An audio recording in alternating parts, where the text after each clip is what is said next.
સહજ ન્યૂઝ. જેતપુરમાં સોનમ વાંગચુકના સમર્થનમાં યુવાનોનું પ્રદર્શન.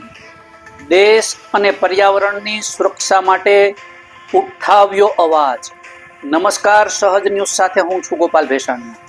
રાજકોટ જિલ્લાના જેતપુર શહેરમાં આજે યુવાનો દ્વારા સામાજિક કાર્યકર અને પર્યાવરણ પ્રેમી સોનમ વાંગચુકના સમર્થનમાં શાંતિપૂર્ણ રીતે પ્રતિકારાત્મક કાર્યક્રમ યોજાયો. યુવાનોના હાથમાં આઈ સપોર્ટ સોનમ વાંગચુક લખેલા પ્લે કાર્ડ સાથે એકત્રિત થયા હતા.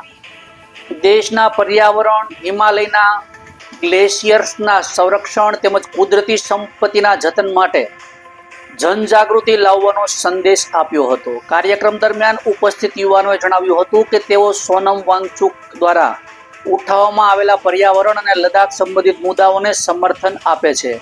તેમના જણાવ્યા મુજબ કુદરતી સંસાધનોનું સંરક્ષણ અને દેશના ભવિષ્ય માટે પર્યાવરણની સુરક્ષા અત્યંત જરૂરી છે.